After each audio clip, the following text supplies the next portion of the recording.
Hello everybody, I'm Joseph Levno. I'm the upper school principal, new this year to Chadwick.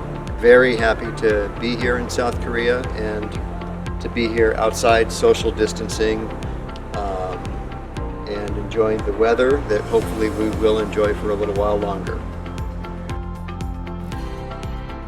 So for me, when I think about wellness, I think about being well balanced, you know. I think about, interestingly enough, I actually think about a combination of our core values and the IB learner profile characteristics.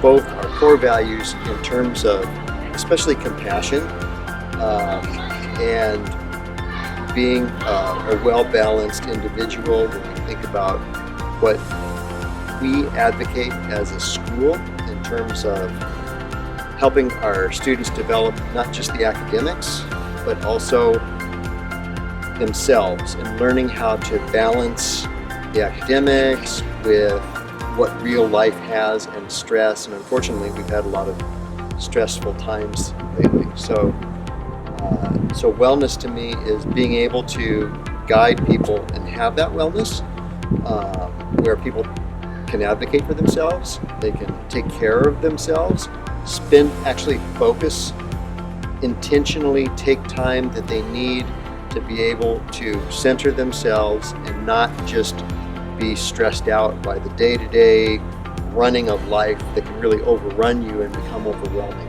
So whenever we're able to help people understand how to be that kind of balanced individual that looks after themselves, is healthy both mentally, physically, morally, we talk a lot about our core values, and that's a part of wellness as well. How we treat others feeds into our own wellness so that we have less stress and we can have good, positive relationships.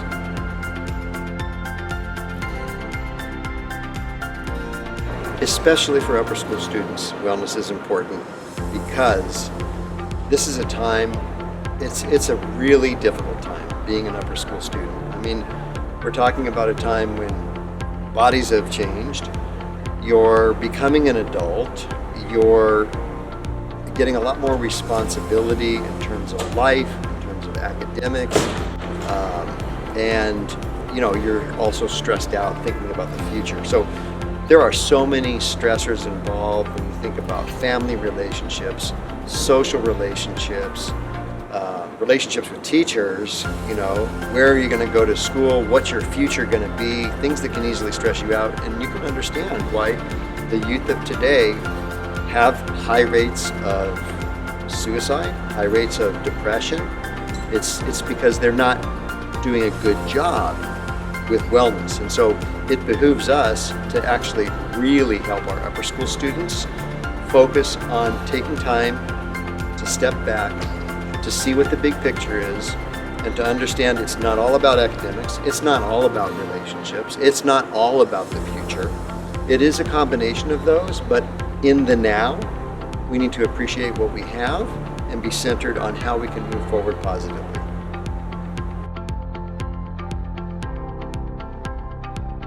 So again, because it is so important, especially for upper school students, for us to actively engage, not just talk, not just say, hey, it's important, make sure you're taking care of yourself. Well, what are we doing? Are we looking at how we schedule assessments? Thankfully we are. We're looking at, how often our teachers schedule assessments, having an assessment calendar that helps out with planning, communications that help out with planning, help bring stress levels down. All of that contributes to wellness. So those are all efforts, but in addition to that, I'd like to tout a program in terms of wellness and connection. So we know actually that when people have positive relationships with each other, when they feel connected with the school, when they feel connected with each other, they have less stress.